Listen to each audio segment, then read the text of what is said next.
Sa isang liblib na baryo na napapaligiran ng malalawak na palayan, ay naninirahan ang isang pamilyang halos wala nang maipangtustos sa kanilang pang-araw-araw na pangangailangan. Ang ama ng tahanan ay si Mang Isko, isang masipag ngunit dukhang magsasaka. Kasama niya ang kanyang asawa na si Aling Rosa at ang kanilang nag-iisang anak na si Daniel, isang binatang kilala sa kabutihan ng puso at kasipagan. Maraming taon nang sinasalanta ng tagtuyot ang kanilang lugar. Ang dating luntiang bukirin ay naging tuyot na parang disyerto. Ang mga palay na dating yumuyuko sa bigat ng butil ay unti-unting natuyo bago pa man ito maani. Sa bawat paggising ni Mang Isko ay umaasa siyang baka dumating na ang ulan. Ngunit araw-araw ay pareho lamang ang kanyang nasasaksihan. Isang kalangitang bughaw na walang kahit isang ulap. Unti-unti nang naubos ang kanilang ipon. Naibenta na nila ang kalabaw, ang lumang kariton, at maging ang ilang kagamitan sa bahay. Ang natitira na lamang ay isang maliit na kubo at isang pirasong lupang halos wala nang maibigay na ani. Isang gabi, habang naghahapunan sila ng lugaw na halos tubig na lamang, napabuntong hininga si Mang Isko. Hindi ko na alam kung paano tayo makakabangon. Tahimik lamang si Daniel habang nakatingin sa mangkok. Ama, mahina niyang sabi, huwag po kayong mawalan ng pag-asa. Napangiti ng bahagya si Mang Isko. Ikaw na lang talaga ang nagbibigay sa amin ng lakas. Kinabukasan ay nagpasya si Daniel na maglakbay sa kagubatan upang maghanap ng mga halamang maaaring maibenta sa bayan. Habang naglalakad siya ay napansin niyang kakaiba ang katahimikan ng gubat. Halos walang maririnig na huni ng ibon.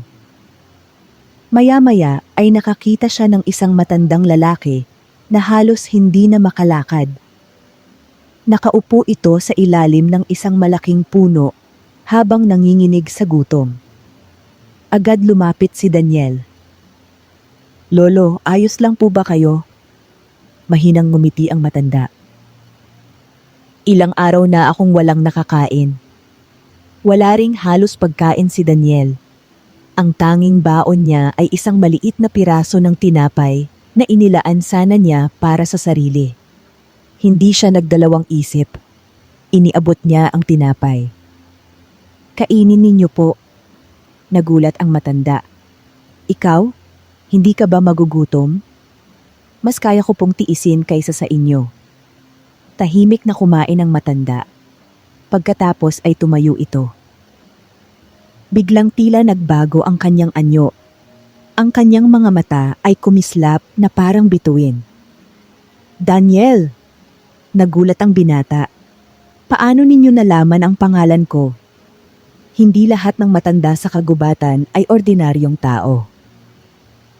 Mula sa kanyang sisidlan, ay inilabas niya ang isang maliit na supot na yari sa lumang tela.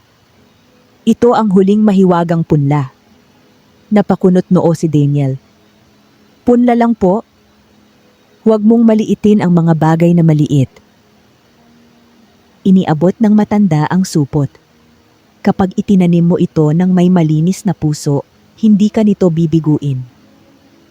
Bago pa makapagtanong si Daniel, ay unti-unting naglaho ang matanda na parang usok.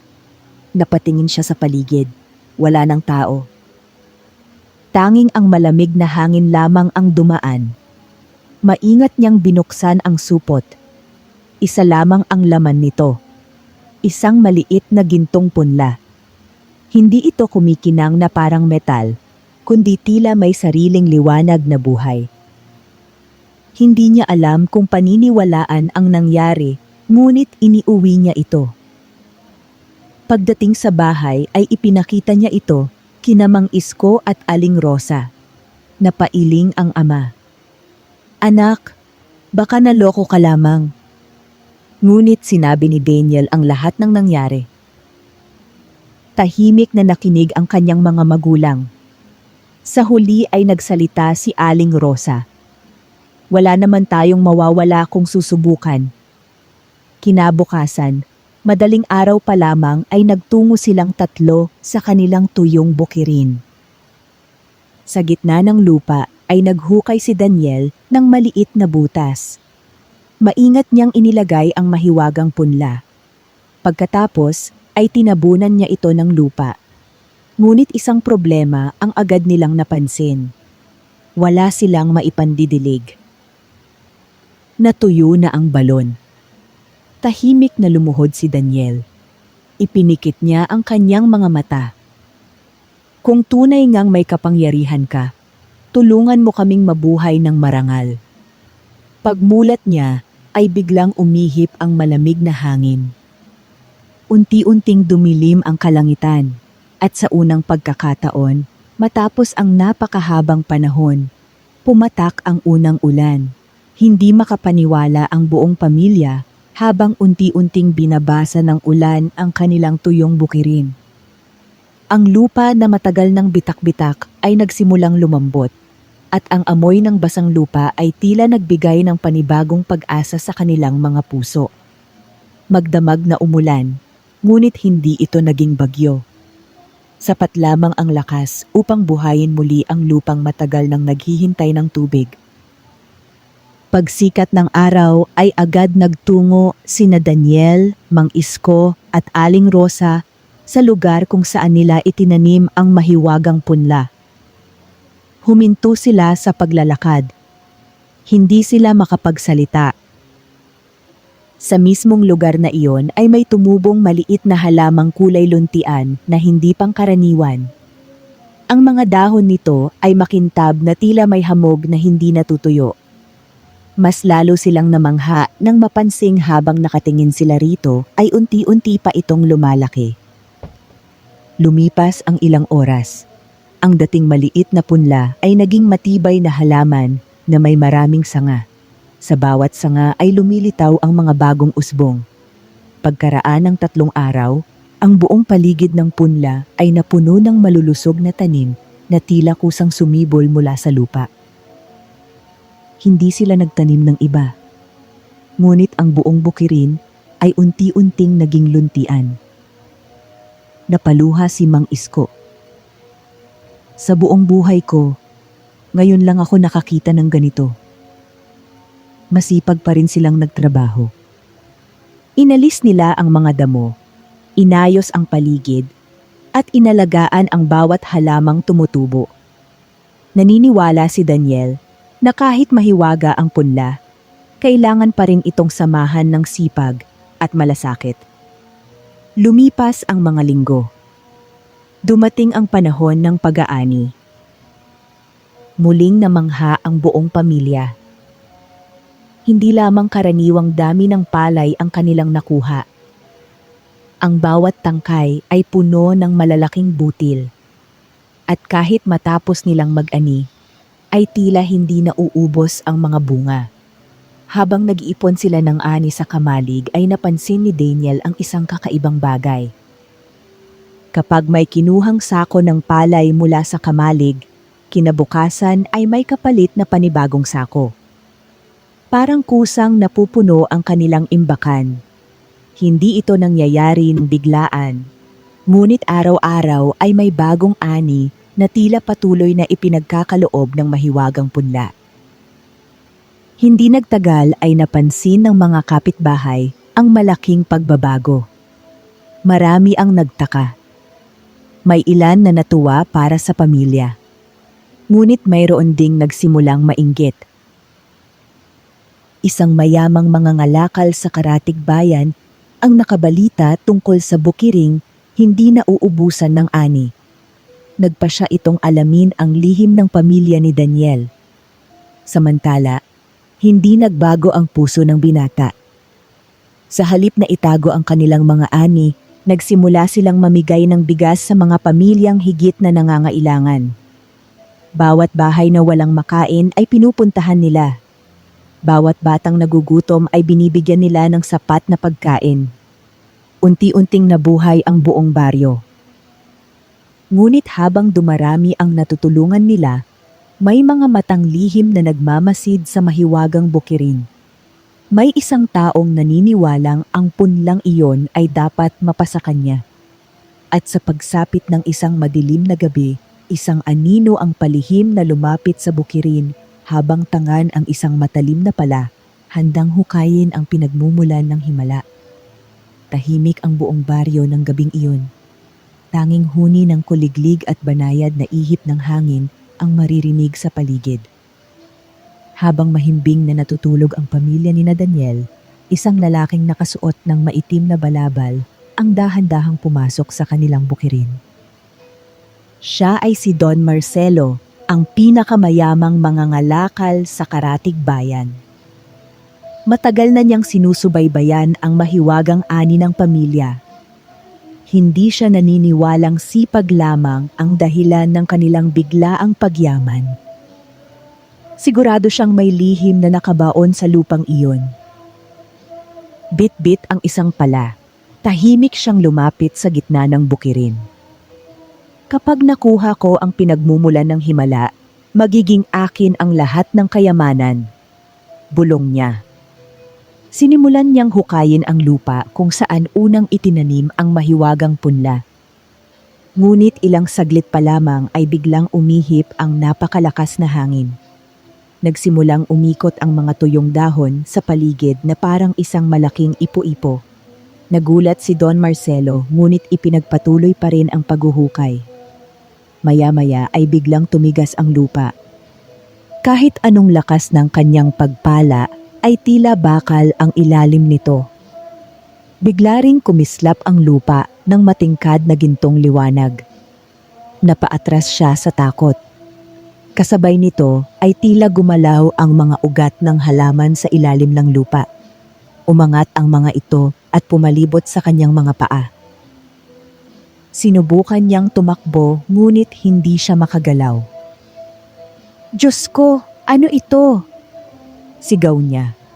Sa ingay na kanyang nagawa ay nagising si Daniel. Mabilis siyang tumakbo patungo sa bukirin kasama sina Mang Isko at Aling Rosa. Pagdating nila ay nakita nilang nakaluhod si Don Marcelo habang nakagapos ang kanyang mga paa ng makakapal na ugat. Hindi galit ang naramdaman ni Daniel.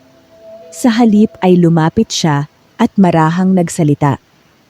"Bakit ninyo ito ginawa?" Nahihiyang yumuko si Don Marcelo. "Nasilaw ako sa kasakiman. Akala ko kapag nakuha ko ang punla ay magiging mas mayaman pa ako." Lumuhod si Daniel at hinawakan ang isa sa mga ugat.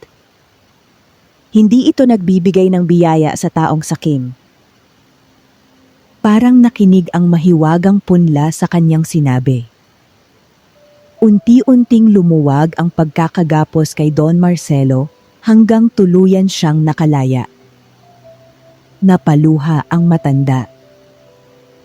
"Iniligtas mo pa rin ako kahit gusto kitang nakawan." Ngumiti lamang si Daniel. Mas mahalaga ang pagbabago ng puso kaysa paghihiganti. Mula noon ay umuwi si Don Marcelo, nadala ang matinding hiya at pangakong babawi sa kanyang pagkakamali. Ngunit hindi niya alam na may isa pang taong lihim na nagmamasid sa buong pangyayari mula sa dulo ng kagubatan. Mas mapanganib ito kaysa sa kanya. At ang taong iyon ay handang gawin ang lahat upang maagaw ang mahiwagang punla. Lumipas ang ilang araw matapos ang tangkang pagnanakaw ni Don Marcelo. Patuloy pa ring namumunga ang mahiwagang punla. Hindi lamang ang pamilya ni Daniel ang nakikinabang dito, kundi ang buong baryo. Wala nang batang natutulog na gutom. Wala nang magsasakang nawawalan ng binhi. Sa bawat pag-aani ay may inilalaan ang pamilya para sa mga nangangailangan.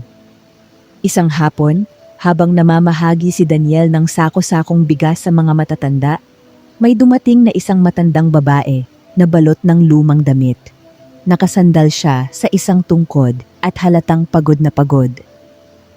"Anak," mahina niyang tawag, "maaari ba akong makahingi ng kahit kaunting bigas?" Agad siyang pinaupo ni Daniel. Huwag po kayong mag-alala, Lola. Hindi lang po isang takal ang ibibigay namin sa inyo. Pinakain muna niya ang matanda bago binigyan ng sapat na bigas. Tahimik lamang itong ngumiti. Bakit mo ako tinutulungan kahit hindi mo ako kilala? Sapagkat lahat tayo ay magkakapwa. Napatingin ang matanda sa mahiwagang punla na nasa gitna ng bukirin. Hindi pa tapos ang pagsubok mo, Daniel? Nagulat ang binata. Ano po ang ibig ninyong sabihin? Unti-unting tumayo ang matanda. Biglang nagliwanag ang kanyang buong katawan. Ang kanyang kulubot na mukha ay tila nabalutan ng kakaibang sinag. Ako ang tagapagbantay ng mahiwagang punlang iyan. Hindi makapaniwala sina Daniel, Mang Isko at Aling Rosa. Ang punlang iyan ay hindi ginawa upang magpayaman lamang ng isang pamilya. Ito ay ipinagkakatiwala sa taong may busilak na puso. Tahimik na nakinig si Daniel. Habang ginagamit ninyo ang biyaya upang tumulong sa iba, patuloy itong mamumunga. Ngunit kapag nanaig ang kasakiman, mawawala ang kapangyarihan nito. Pagkasabi nito ay iniabot ng matanda ang isang maliit na sisidlang yari sa kawayan. Nasa loob nito ang banal na tubig. Kapag dumating ang pinakamabigat na pagsubok, ito lamang ang makapagliligtas sa punla. Pagkatapos niyang magsalita ay unti-unti siyang naglaho na parang hamog sa umaga. Naiwan ang pamilya na puno ng pagtataka. Maingat na itinago ni Daniel ang sisidlan sa kanilang tahanan. Ngunit sa malayong bahagi ng kagubatan, isang maitim na usok ang unti-unting bumabalot sa mga puno. May isang makapangyarihang nilalang na nagising matapos maramdaman ang lakas ng mahiwagang punla. At ang nilalang na iyon ay papalapit na sa kanilang baryo. Dala ang panganib na hindi pa nila kailanman naranasan. Makalipas ang ilang araw, nagsimulang mapansin ng mga taga-baryo ang kakaibang pagbabago sa paligid. Ang dating malamig at sariwang hangin ay naging mabigat. Ang mga ibon ay tila nagsiwala at ang mga hayop sa kagubatan ay nagtatakbuhan na parang may kinatatakutan. Isang madaling araw, nagising si Daniel dahil sa malakas na hangin. Agad siyang lumabas ng kanilang kubo at napansin niyang ang kalangitan ay nababalot ng makakapal na maiitim na ulap. Nang tumingin siya sa gitna ng bukirin, nakita niyang ang mahiwagang punla ay bahagyang nalalanta. Ang mga gintong dahon nito ay unti-unting nawawalan ng ningning. Nag-alala siya. Ama, Inay, bilisan ninyo! Tumakbo si Mang Isko at Aling Rosa patungo sa bukirin. Ano ang nangyayari? Tanong ni Mang Isko. Bago pa sila makapag-isip ay biglang lumitaw ang isang makapal na usok. Mula rito ay lumabas ang isang matangkad na nilalang na nakasuot ng maitim na balabal. Ang kanyang mga mata ay nagliliyab na tila baga. Ako si Morak, malalim nitong tinig. Ako ang tagapag-ipon ng kasakiman ng tao. Nanigas ang buong pamilya. Ang punlang iyan ay may kapangyarihang hindi dapat mapasakamay ng mga tao. Mahigpit na humawak si Daniel sa kanyang ama. Hindi namin ito ginagamit sa kasamaan. Ngumisi si Morak.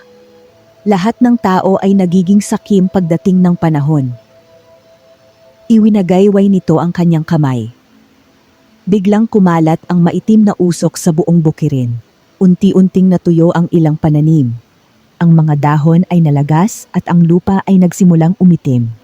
Napaluhod si Daniel. Naalala niya ang maliit na sisidlang iniwan ng matandang tagapagbantay. Mabilis siyang tumakbo sa kanilang kubo at kinuha ang banal na tubig. Pagbalik niya ay marahan niyang ibinuhos ito sa ugat ng mahiwagang punla. Kaagad na sumiklab ang isang napakaliwanag na gintong sinag. Napaatras si Morak habang tinatakpan ang kanyang mukha. Hindi maaari. Unti-unting nawala ang maitim na usok. Bumalik ang sigla ng mga halaman at ang punla ay mas lalong kumislap kaysa dati. Bago tuluyang maglaho si Morak ay sumigaw siya. Hindi pa ito ang katapusan, babalik ako. Pagkawala niya ay bumalik ang katahimikan sa buong baryo. Ngunit alam ni Daniel na nagsisimula pa lamang ang tunay na laban. Mabilis na kumalat sa mga karatig baryo ang balita tungkol sa mahiwagang punla. Araw-araw ay may mga taong dumarating upang humingi ng tulong. May mga magsasakang nawalan ng ani dahil sa bagyo. May mga pamilyang wala ng makain. May mga batang ulila na nangangailangan ng pagkain. Hindi sila tinanggihan ni Daniel.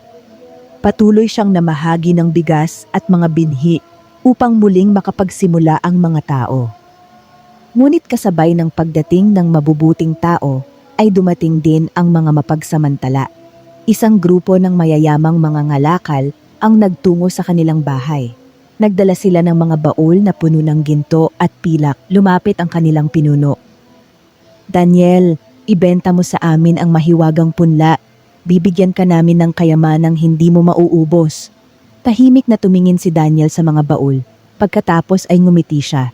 Hindi mabibili ang biyayang ipinagkatiwala lamang sa amin. Nainis ang pinuno. Isipin mong mabuti. Maaari kang maging pinakamayamang tao sa buong lalawigan. Umiling si Daniel. Kung ang kapalit ng kayamanan ay ang gutom ng ibang tao, hindi ko iyon tatanggapin. Galit na umalis ang mga mangangalakal. Sa gabing iyon, muling kumislap ang mahiwagang punla. Sa unang pagkakataon ay namulaklak ito. Mula sa mga bulaklak ay nahulog ang daan-daang bagong butil ng mahiwagang binhi. Nagulat ang pamilya. Napagtanto nila ang lihim ng punla. Habang patuloy silang nagiging mapagbigay at tapat, lalo itong dumarami at mas maraming biyaya ang ibinibigay. Ngunit sa kabilang dako ng kagubatan, muling lumitaw si Morak. Ngayon ay hindi na siya nag-iisa. Kasama niya ang isang hukbo ng maiitim na aninong handang salakayin ang baryo at agawin ang mahiwagang punla. At sa pagsikat ng susunod na araw, magsisimula ang pinakamalaking pagsubok na haharapin ni Daniel at ng buong baryo. Pagsikat ng araw ay nabalot ng makapal na hamog ang buong baryo. Tahimik ang paligid, ngunit ramdam ng lahat na may kakaibang panganib na paparating. Habang nagdidilig si Daniel sa mahiwagang punla, napansin niyang tila nanginginig ang lupa. Ilang sandali pa'y narinig niya ang mga sigaw mula sa kabilang dulo ng baryo. Dumating na sila! Agad siyang tumakbo kasama sina Mang Isko at Aling Rosa. Mula sa kagubatan ay nagsilabasan ang mga maiitim na anino na pinamumunuan ni Morak. Hindi sila ordinaryong nilalang. Sa bawat hakbang nila ay nalalanta ang damo at natutuyo ang mga puno. Nagtakbuhan ang mga tao sa takot. Ngunit hindi umalis si Daniel. Lumapit siya sa gitna ng bukirin at tumayo sa harap ng mahiwagang punla. Hindi ko hahayaang sirain ninyo ang biyayang ito. Napangisi si Morak. Isa ka lamang tao. Ngunit hindi ako nag-iisa. Isa-isang lumapit ang mga taga-baryo. Ang mga magsasakang minsang tinulungan ni Daniel ay may dalang mga kasangkapan sa bukid. Ang mga kabataang kanyang tinulungan ay handang ipagtanggol ang kanilang tahanan. Maging si Don Marcelo ay dumating kasama ang kanyang mga tauhan. Labis ang aking pagkukulang noon, sabi ni Don Marcelo. Ngayon ay nais kong ituwid iyon. Ngumiti si Daniel. Sabay-sabay silang humawak sa isa't isa bilang tanda ng kanilang pagkakaisa. Biglang nagliwanag ang mahiwagang punla. Mula sa mga ugat nito ay kumalat ang gintong liwanag sa buong bukirin. Ang bawat taong may malinis na hangarin ay nabalutan ng mainit na sinag. Nang sumugod ang mga maiitim na anino, tinamaan sila ng liwanag. Isa-isa silang naglaho na parang usok na tinatangay ng hangin.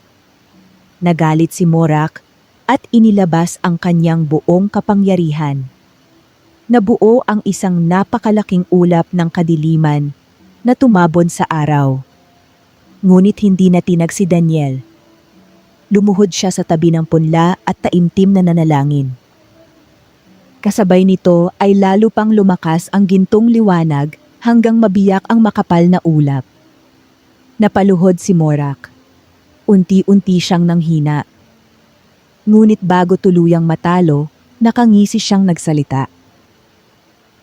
Hindi ninyo ako matatalo hanggat may kasakiman sa puso ng tao. Pagkasabi niya nito ay naglaho siyang parang abo sa hangin.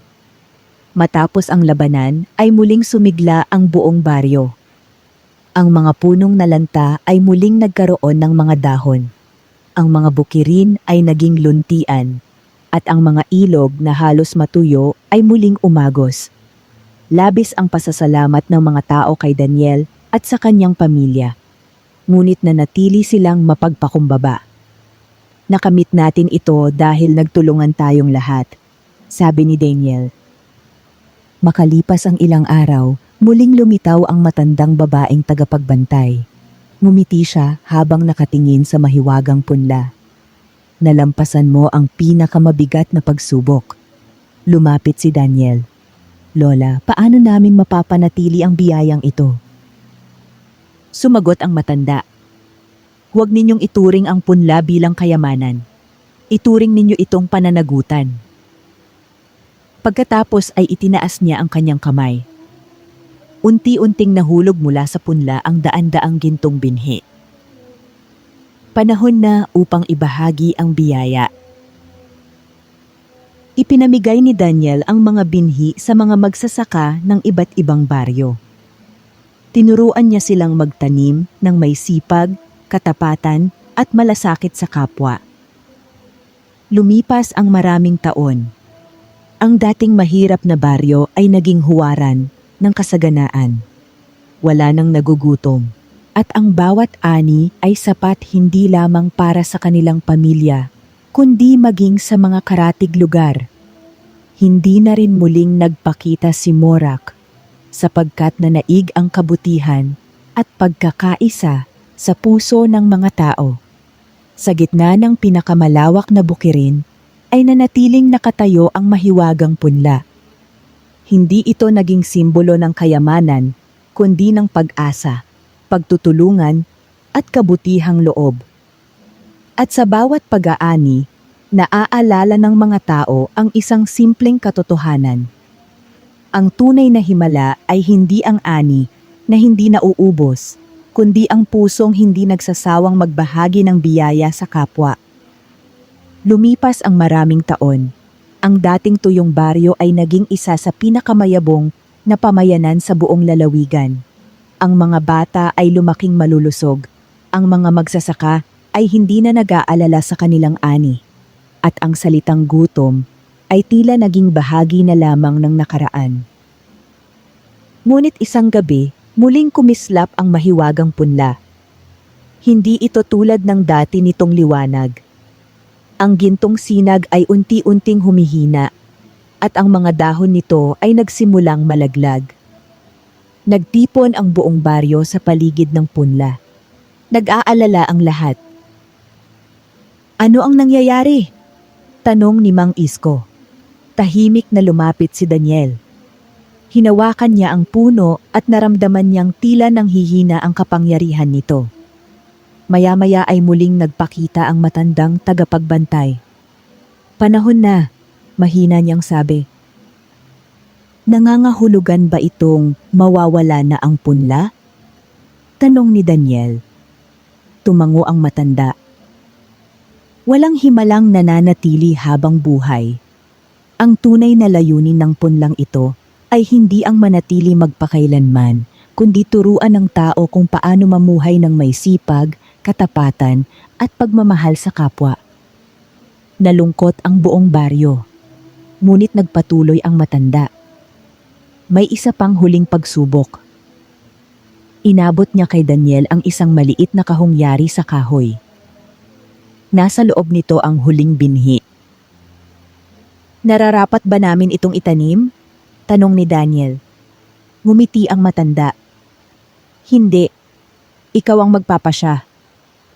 Tahimik na umuwi si Daniel dala ang kahon. Magdamag siyang nag-isip. Alam niyang kapag itinanim niya ang huling binhi, maaaring bumalik ang walang hanggang ani. Ngunit maaari ring bumalik ang kasakiman ng mga tao. Kinabukasan, tinawag niya ang buong baryo. Ipinakita niya ang kahon. Ito ang huling mahiwagang binhi. Nagkatinginan ang mga tao. Pagkatapos ng mahabang katahimikan, isinara ni Daniel ang kahon. Hindi ko ito itatanim. Nagulat ang lahat. Natuto na tayong magsaka. Natuto na tayong magtulungan. Hindi na natin kailangang umasa sa himala upang mabuhay. Nakangiting tumango ang matandang tagapagbantay. Iyan ang tamang sagot. Biglang nagliwanag ang mahiwagang punla sa huling pagkakataon. Mula rito ay bumuhos ang napakaraming gintong liwanag na kumalat sa buong bukirin. Pagkaraan ng ilang sandali ay unti-unti itong naging isang ordinaryong halaman. Wala na ang kapangyarihan nito. Ngunit nanatili ang pag-asa sa puso ng mga tao. Lumipas ang maraming taon. Pumanaw sina Mang Isko at Aling Rosa, habang payapang napapaligiran ng kanilang pamilya at ng mga taong kanilang natulungan. Ang kanilang kabutihan ay naging inspirasyon sa buong baryo. Si Daniel naman ay naging pinuno ng pamayanan. Hindi siya kinilala dahil sa kayamanan, kundi dahil sa kanyang katapatan, kababaang loob, at malasakit sa bawat tao. Ang dating maliit na baryo ay naging sentro ng pagsasaka. Mula sa iba't ibang lugar ay dumarating ang mga tao upang matuto ng tamang paraan ng pagtatanim at pagbabahagi ng ani.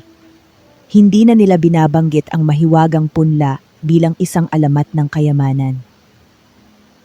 Sa halip, ikinukwento nila ito bilang aral na ang tunay na kasaganaan ay nagsisimula sa isang pusong marunong magbigay.